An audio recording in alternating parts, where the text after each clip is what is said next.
Joining me now, Samantha Chris, the author of Bossing Up. So welcome to the show. We're going to talk about your book.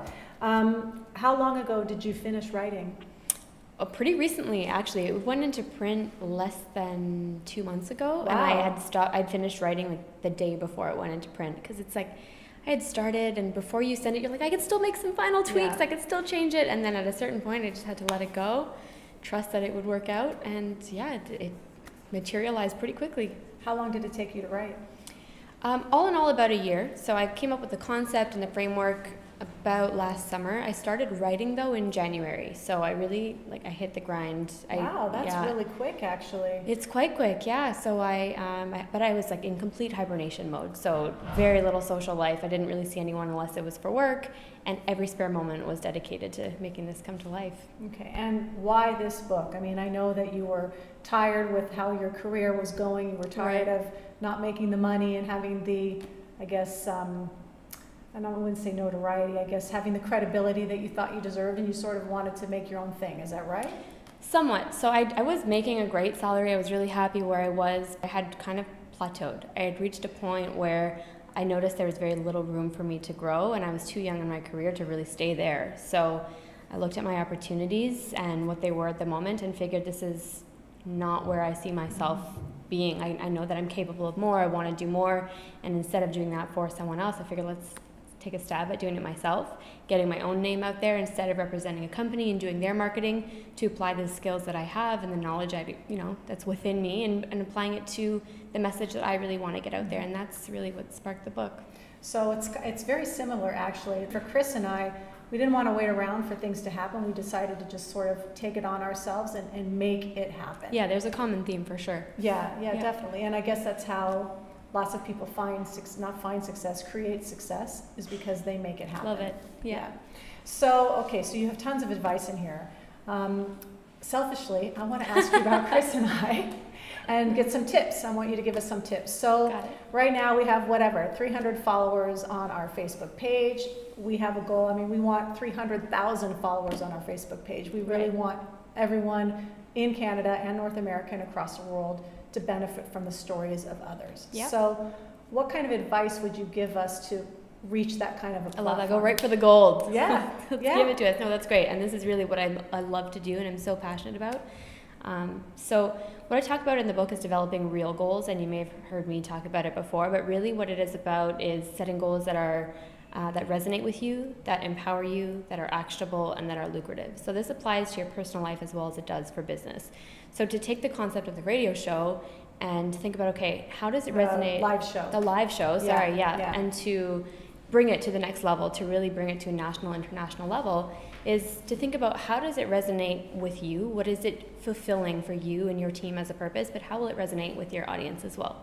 So I think you've done a great job already at bringing in people who have lots of great stories, who have different experiences, and giving your audience that kind of spectrum of information, and to learn different things, different approaches, personalities, and how they've been able to make things happen, I think is an awesome first start.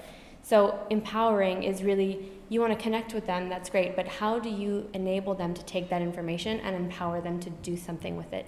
Because listening in or watching live is awesome, but we hear so much information on a daily basis. We see ads, we talk to people, we're in meetings, we watch movies, and so how do you make sure that the information you're giving them actually stays with them?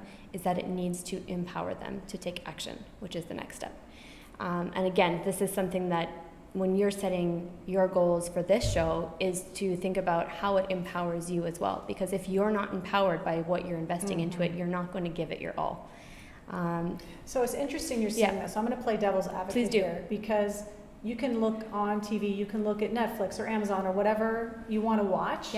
And there's some stuff that is not about empowering anybody, yet there's millions of people who are watching it, and it's kind of like trash TV. And people aren't really getting anything out of it for themselves personally, but they're enjoying it. So why is that the key, let's say, for Chris and I, versus just maybe creating entertainment that people just want to watch for just to watch? That's fair.